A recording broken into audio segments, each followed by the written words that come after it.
네, 우리 예배 자리에 나오신 모든 성도님들을 환영합니다. 날씨가 참 많이 추워졌죠.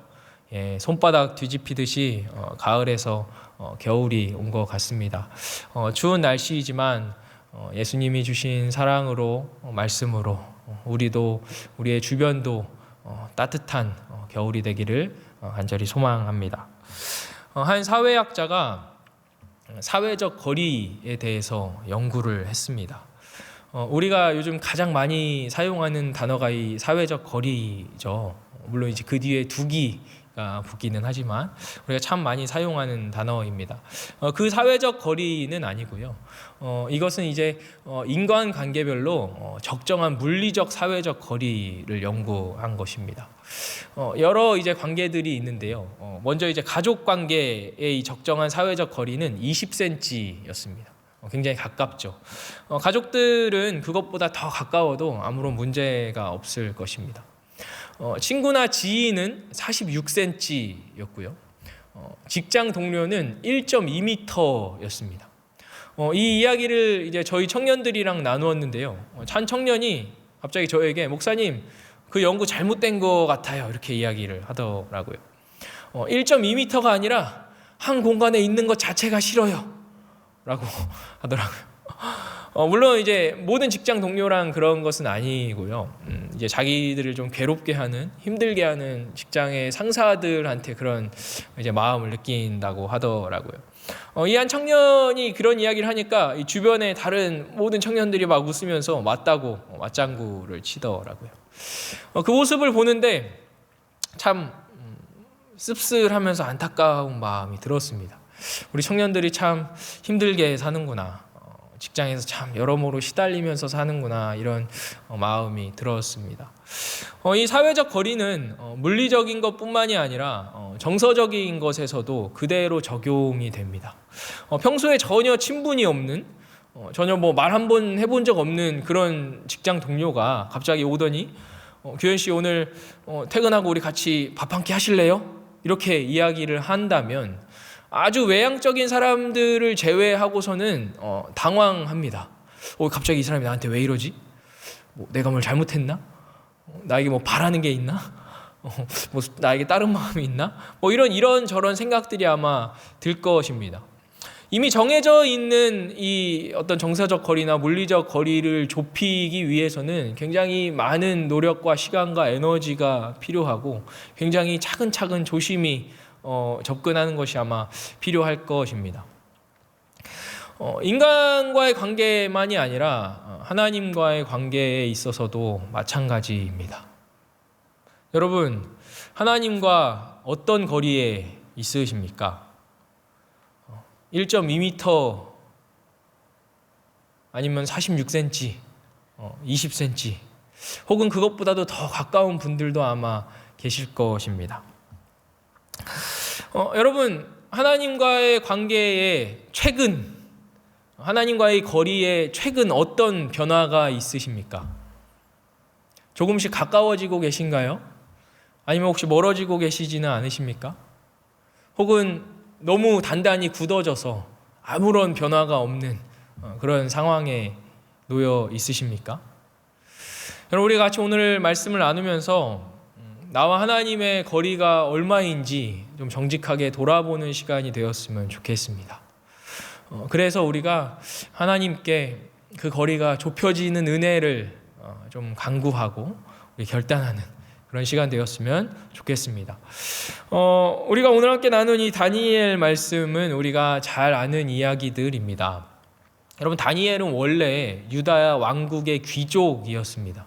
그런데 이 유다가 바벨론과의 전쟁에서 패하고 나서 다니엘은 바벨론의 한복판에서 살아가는 포로가 됩니다.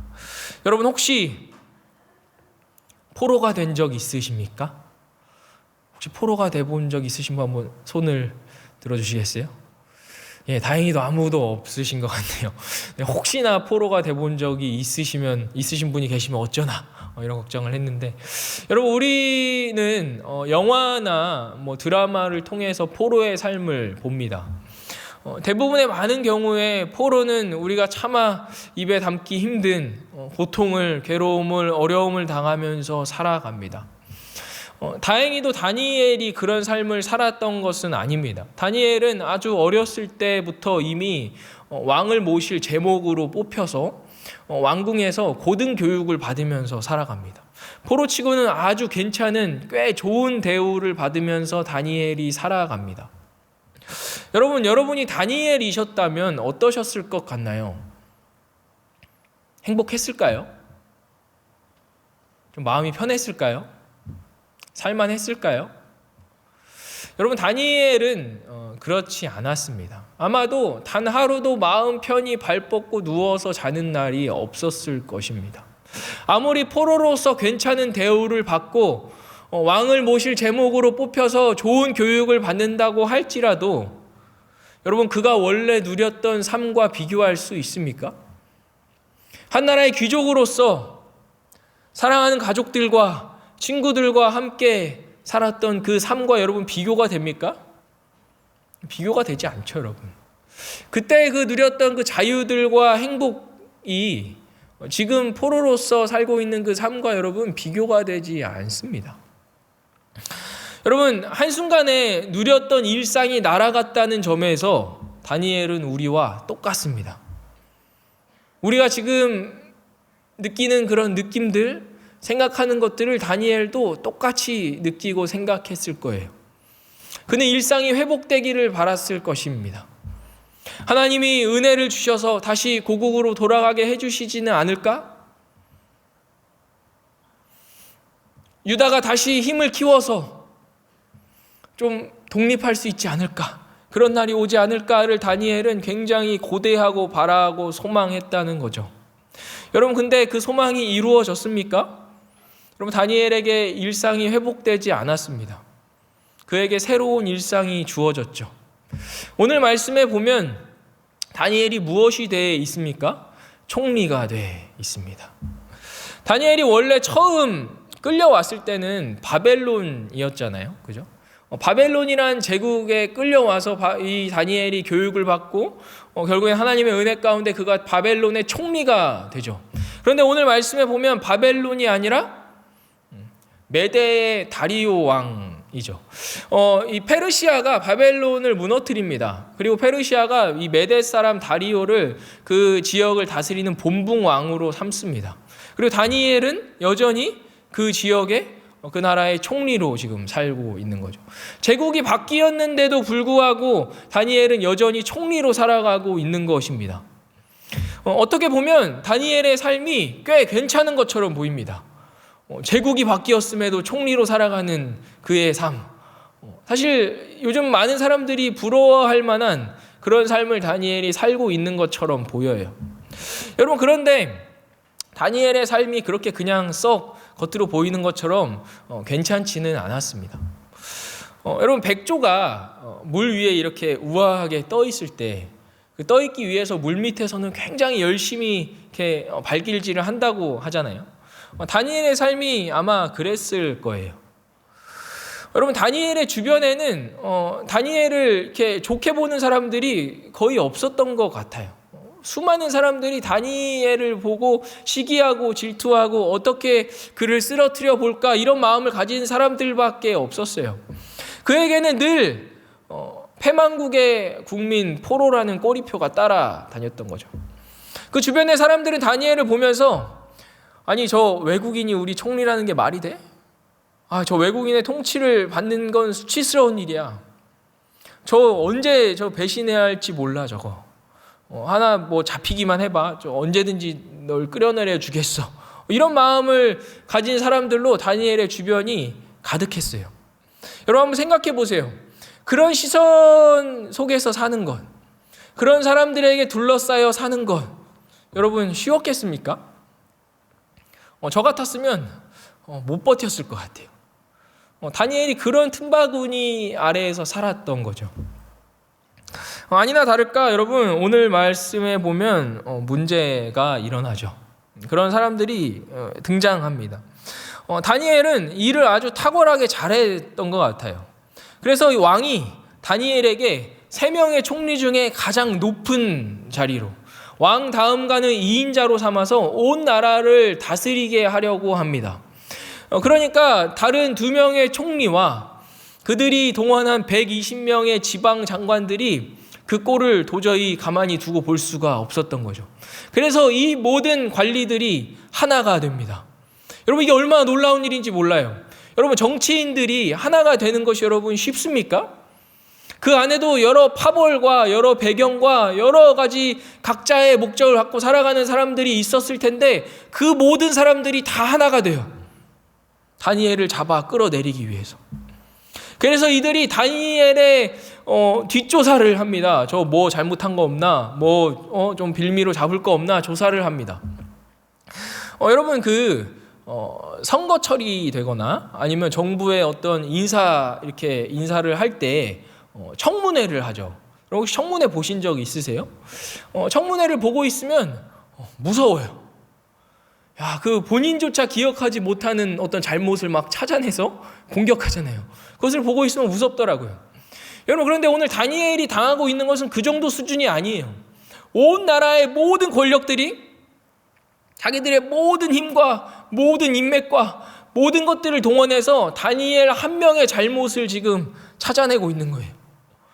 여러분, 털어서 먼지 안 나오는 사람 없다고 하잖아요. 그죠? 그 정도 사람들이 그 정도의 힘과 능력을 동원했으면 사실 없는 잘못도 어떻게든 만들어서 이렇게 하잖아요. 그런데 더 무서운 것은 그 사람들이 그렇게 열심히 털었는데도 불구하고 다니엘에게서 아무런 먼지가 나오지 않았다는 거죠. 이 말씀을 보면서 도대체 다니엘 이 사람은 어떤 사람인가? 사람이 맞긴 한가? 어떻게 이럴 수가 있지? 이런 생각들이 드는 것 같아요. 그 사람들이 열심히 털었는데 다니엘에게 아무런 먼지가 나오지 않았어요. 그래서 이 사람들이 결국에는 하나의 음모를 꾸밉니다. 우리 5절 말씀을 같이 한번 읽어보겠습니다. 5절입니다. 시작. 그들이 이르되 이 다니엘은 그 하나님의 율법에서 근거를 찾지 못하면 그를 고발할 수 없으리라 하고, 그들이 내렸던 결론이 무엇이죠? 율법에서 근거를 찾자는 거였어요. 율법으로만 다니엘을 무너뜨릴 수 있다는 거죠. 율법을 이용해야만 다니엘을 넘어뜨릴 수 있다는 거예요. 다니엘의 유일한 약점이 율법이라는 거죠. 여러분, 혹시 조금 오래된 영화이기는 한데 테이큰이라는 영화 혹시 기억하십니까? 리암 니슨이라는 이 중년의 남성이 이제 주인공으로 나옵니다. 그 주인공은 전직 특수요원이었어요. 주인공답게 장난 아닙니다. 막 뛰어가면 총알이 막 다 피해갑니다, 주인공을. 수십 명의 적들이 총을 들고 있어도 전혀 굴하지 않고 싸워서 막 다 물리칩니다. 그런데 이 주인공 아빠에게 유일한 약점이 있는데 그 약점이 뭐죠, 여러분? 딸입니다, 딸. 그 딸이 적들의 손에 잡혀서 협박을 당하면 이 주인공이 손에 들고 있는 총을 집어 던지고 바로 항복합니다. 자기의 생명보다 딸의 안위가 훨씬 더 중요한 거죠. 이 아버지에게 유일한 약점이 딸인 것처럼 다니엘의 유일한 약점이 율법이라는 거죠. 그 율법을 이용해야만 다니엘을 무너뜨릴 수 있다는 거예요.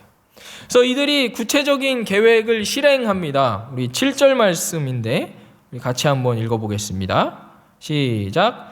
나라의 모든 총리와 지사와 총독과 법관과 관원이 의논하고 왕에게 한 법률을 세우며 한 금령을 정하실 것을 구하나이다. 왕이여, 그것은 곧 이제부터 30일 동안에 누구든지 왕 외에 어떤 신에게나 사람에게 무엇을 구하면 사자굴에 던져넣기로 한 것이니이다. 적들이 왕을 찾아가서 한 법령을 세우자고 합니다. 왕이시여, 앞으로 30일 동안 그 누구도 왕 이외의 다른 존재에게 구하지 못하게 하옵소서. 그런 자가 있다면 사자굴에 넣게 해주시옵소서. 여기서 여러분이 구하다라는 이 단어는 히브리어로 베아라는 단어인데요. 이 단어는 간구하다, 요청하다 이런 뜻을 갖고 있습니다. 근데 이 단어가 사람에게 쓰이면 이런 의미인데 이 단어가 어떤 신적 존재에게 쓰이면 기도하다 이런 의미로 쓰입니다. 그러니까 이들이 왕에게 이렇게 요청했던 거죠. 왕이시여, 누군가 왕 이외의 다른 존재에게 기도하거나 간구하면 그 사람을 죽이시옵소서 이렇게 요청했던 거죠. 여러분, 적들이 이런 법을 세웠던 이유가 무엇입니까? 왜 이들이 이런 법을 세웠습니까? 이들이 열심히 다니엘을 조사해 보니까 이런 결론에 도달했던 거죠. 이 사람은 그 어떤 일이 있어도 하나님께 기도하는 것을 멈추지 않을 거야. 이 사람은 그 어떤 일이 있어도 하나님을 예배하는 것을 멈추지 않을 거야. 우리가 이런 법령을 세워도, 왕이 그 법을 공포해도, 그 법을 어기면 죽는다고 할지라도 다니엘은 하나님께, 자기의 신에게 기도할 거야. 이것이 그들이 내렸던 결론이었어요. 여러분, 우리가 세상이 우리를 지켜보고 세상이 우리에게 결론을 내릴 때 이런 결론을 내렸으면 좋겠습니다. 저 사람은 하나님의 법을, 하나님의 말씀을 지키는 것을 절대 포기하지 않을 거야. 저 사람은 하나님을 예배하는 것을 절대 멈추지 않을 거야. 저 사람은 예수 믿는 것을 절대 멈추지 않을 거야. 이런 평가를 우리가 받았으면 좋겠어요. 여러분, 참 요즘 교회가, 그리스도인들이 세상으로부터 많은 질타와 손가락질을 받지 않습니까? 그 이유가 많은 경우에 우리들의 잘못으로부터 나오다 보니까 참 고개를 들 수가 없는 그런 경우들이 참 많이 있습니다. 여러분, 근데 우리가요, 정말 오늘 말씀에 나온 이 다니엘처럼 우리가 하나님을 믿는 것 말고는, 하나님의 말씀을 지키는 것 말고는, 예수를 믿는 것 말고는 아무리 열심히 털어도 다른 거리가 안 나오는 그런 사람들이 여러분 되었으면 좋겠습니다. 하나님이 우리에게 주신 사랑과 공의로 우리가 무장해서 우리가 각자의 삶의 자리에서 그 따뜻한 사랑을 흘리고 하나님의 그 따뜻한 공의를 우리가 세워서 세상 사람들이 우리를 볼 때 저 사람은 예수 믿는 것 말고는 아무런 문제가 없어. 저 사람은 하나님의 법을 너무 열심히 지키는 것 말고는 아무런 문제가 없어. 이런 평가를 받는 하나님의 참된 제자들, 선교적 삶을 감당하는 그런 주의 자녀들이 되기를 간절히 소망합니다. 여러분이 다니엘이라면 이런 상황에 어떻게 하시겠습니까? 어떤 방법을 취하시겠습니까? 우리 10절 말씀을 같이 한번 읽어보겠습니다. 10절입니다. 시작.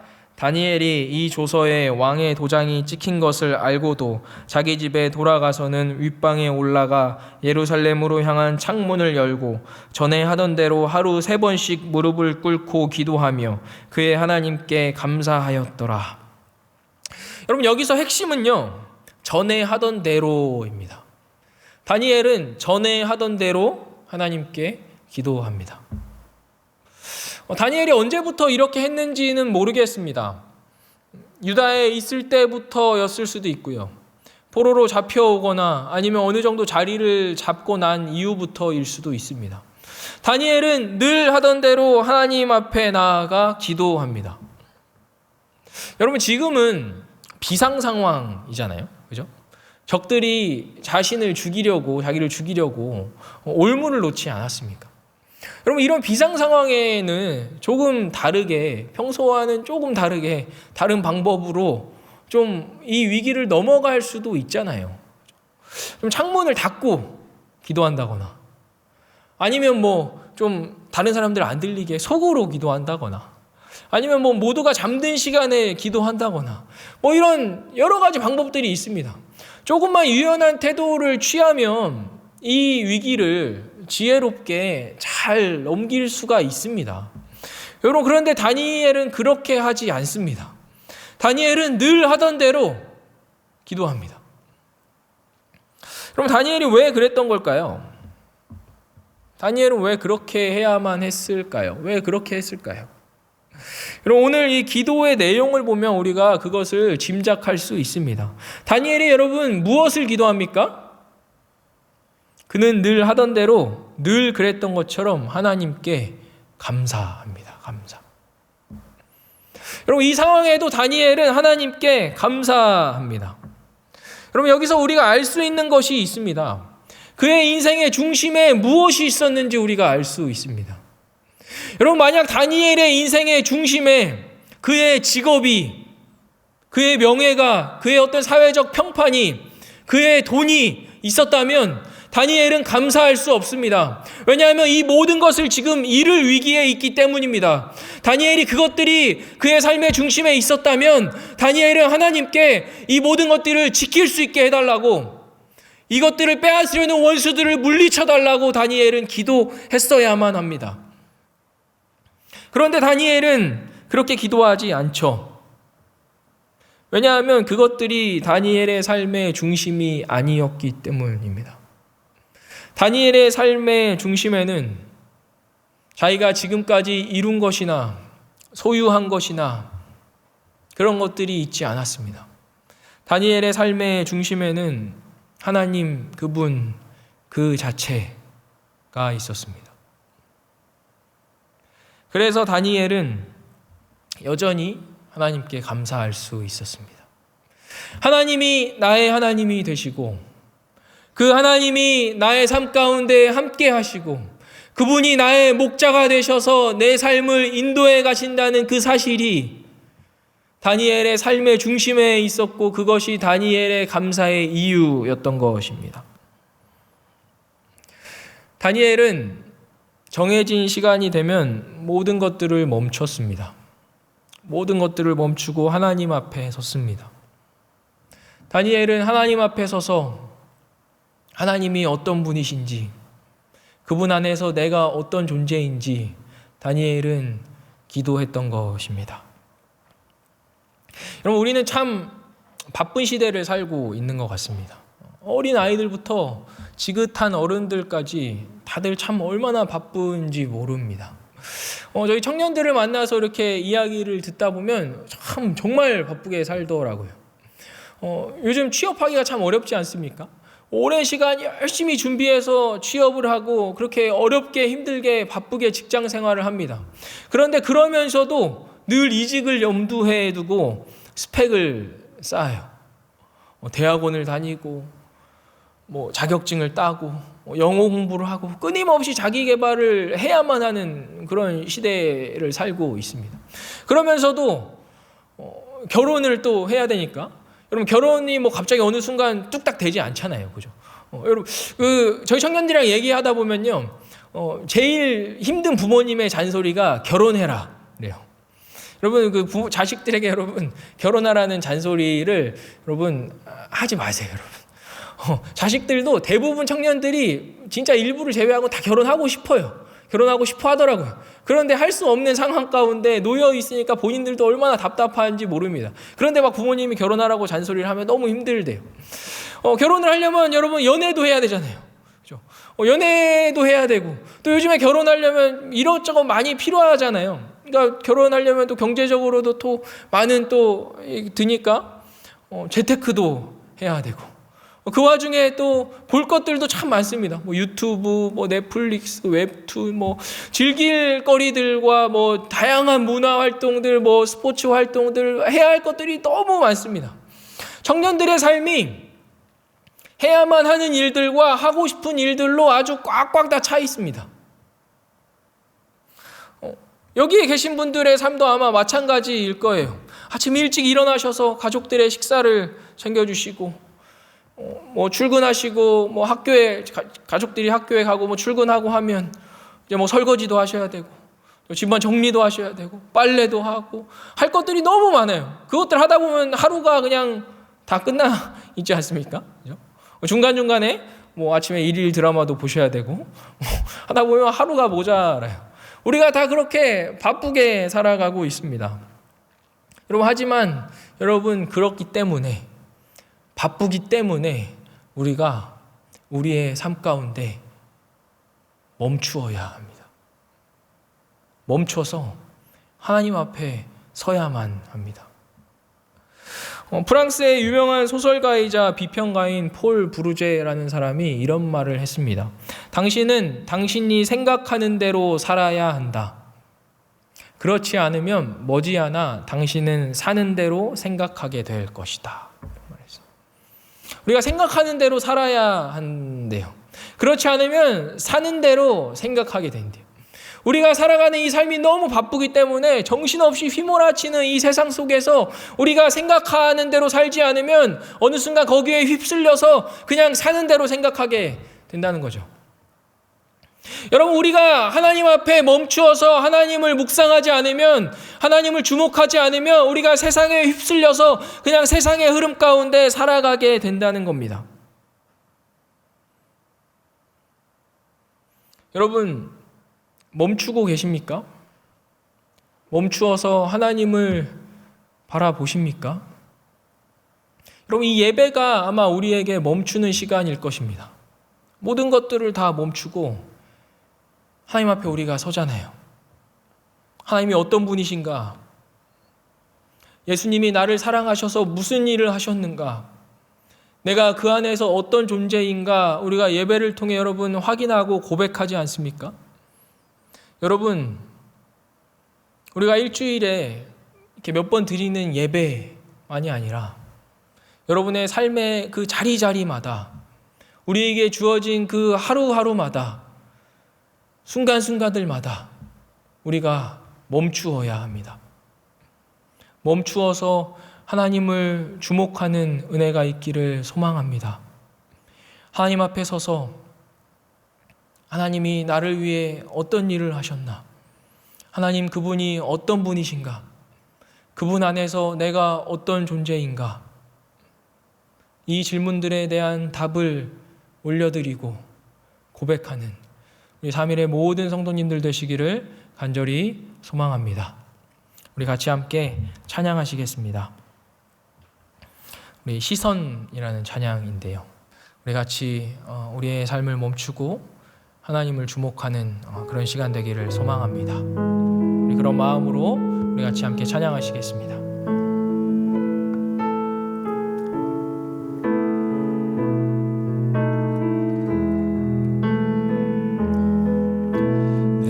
내게로부터 눈을 들어 주를 보기 시작할 때 주의 일을 보겠네. 내 작은 마음 돌이키사 하늘에 꿈꾸게 하네.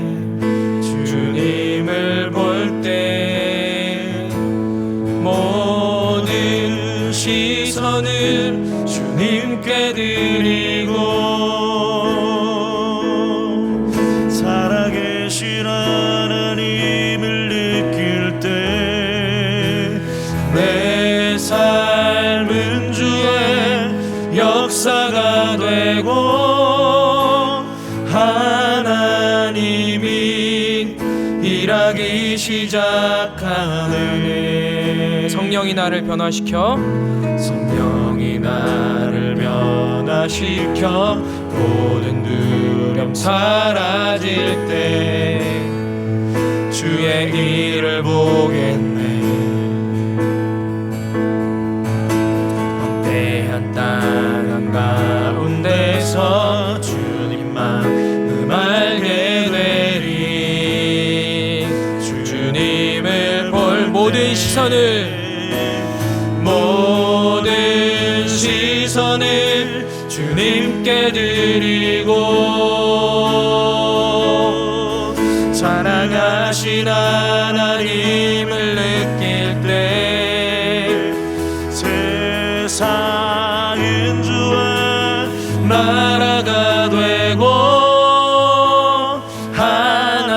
하나님이 모든 시선을 주님께 드리고 모든 시선을 주님께 드리고 살아계신 하나님을 느낄 때 살아계신 하나님을 느낄 때 내 삶은 주의 역사가 되고